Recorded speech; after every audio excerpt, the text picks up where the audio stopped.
बिस्मिल्लाहिर्रहमानिर्रहीम। अस्सलाम वालेकुम। आज मैं आपको स्ट्रॉबेरी जैम बनाने की बहुत ही आसान रेसिपी दूंगी। स्ट्रॉबेरी जैम बनाने के लिए आप अच्छी सी रेड स्ट्रॉबेरीज ले लीजिएगा और इन्हें वॉश करके इसका ऊपर का ग्रीन पार्ट उतार दीजिएगा और इसे रफली काट लीजिएगा। और यहाँ मेरे पास तकरीबन आधा किलो स्ट्रॉबेरीज हैं और चीनी 250 ग्राम। अगर आप बहुत ज्यादा मीठा पसंद करते हैं तो आप 250 ग्राम से 500 ग्राम तक चीनी ले सकते हैं। और फ्रेश नींबू का रस 2 टेबलस्पून। और आपने जिसमें जैम बनाकर रखनी है कोई भी जार या बोतल चाहिए होगी इस तरह की, और इस बोतल या जार का साफ होना बहुत जरूरी है। और इसे आप ढक्कन समेत पानी में उबाल कर खुश्क कर लीजिएगा या फिर उबलते हुए पानी में बोतल को डालकर बॉयल करके ओवन में डालकर खुश्क कर सकते हैं। यानी जब भी आप कोई अचार, मुरब्बा या जैम बनाएं तो उसका जार हमेशा साफ होना चाहिए। तो सबसे पहले आप स्ट्रॉबेरी, शुगर और नींबू का रस मिलाकर 1 या 2 घंटे के लिए रख दीजिएगा। और अगर आप ओवरनाइट छोड़ देंगे तो ज्यादा बेहतर है। इससे क्या होगा कि एक सिरप सा बन जाएगा और इसे पकाने में आसानी होगी।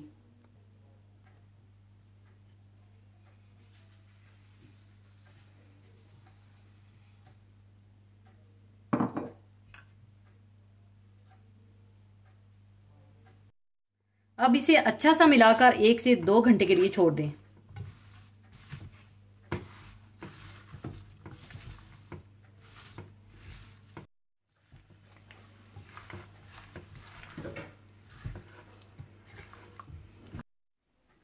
एक से 2 घंटे गुजरने के बाद आप देख सकते हैं कि इसमें सिरप सा बन चुका है।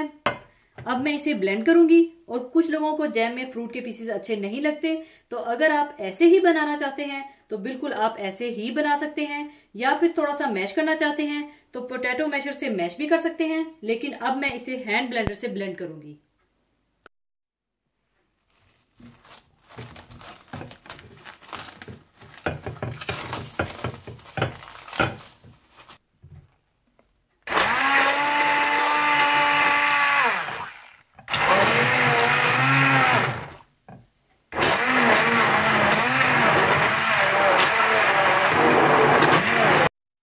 ब्लेंड करने के बाद आप इसे पकने के लिए चढ़ा दें।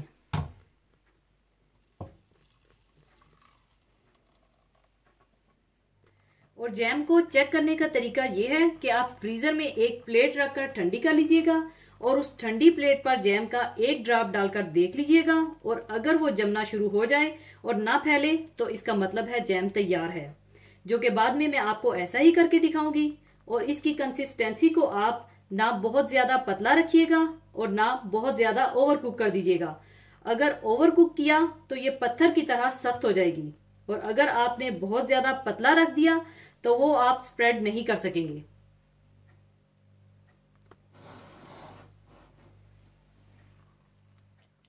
अब आप देख सकते हैं कि ये सेटिंग पॉइंट पर आ चुका है। और इसे अब मैं एक प्लेट पर ड्रॉप डालकर चेक करूंगी।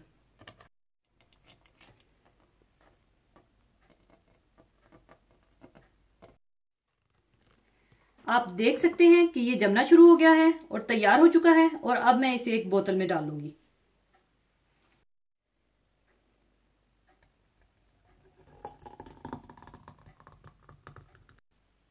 अब आप इसे ठंडा होने के लिए छोड़ दीजिए ताकि ये अच्छी तरह से सेट हो जाए। लीजिए, स्ट्रॉबेरी जैम तैयार है। इसे आप ब्रेड, क्रॉसों या केक में या किसी चीज में भी इस्तेमाल कर सकते हैं। जरूर बनाइएगा। और जाने से पहले एक हदीसे पाक शेयर करना चाहूंगी। हदीसे पाक इस तरह से है। हजरत अब्दुल्ला बिन उमर रजी अल्लाह ताला अन्हो फरमाते हैं कि मेरी आदत थी कि नबी करीम सल्लल्लाहु अलैहि वसल्लम जो कुछ फरमाते थे मैं इसे लिख लिया करता था। कुरैश ने उनको मना किया कि आ हजरत सल्लल्लाहु अलैहि वसल्लम एक बशर हैं। आप कभी गैस की हालत में होते हैं और कभी खुशी में, और तुम सब कुछ लिखते जाते हो।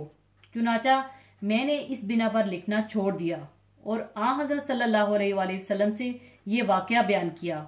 आप सल्लल्लाहु अलैहि वसल्लम ने फरमाया, तुम लिख लिया करो, इससे जो कुछ निकलता है हक होता है।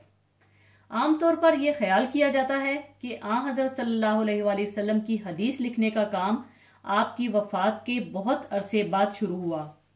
लेकिन ये हदीस इस बात का खुला सबूत है कि किताबतो हदीस खुद आप सल्लल्लाहु अलैहि वसल्लम के दौरे मुबारक ही में शुरू हो गई थी।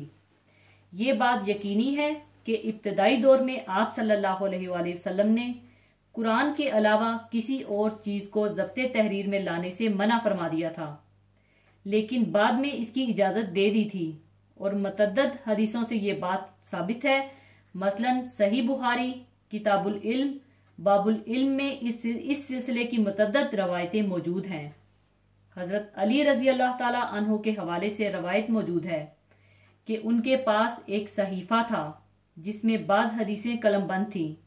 इसी बाब में हज़रत अबू हुरैरा रजी अल्लाह ताला अन्हो की रवायत से आता है कि फ़तह मक्का के मौका पर आप सल्लल्लाहु अलैहि वसल्लम ने जो खुतबा दिया था वो यमन से आए हुए एक फ़र्द की दरख्वास्त पर इन्हें लिख कर दिया गया।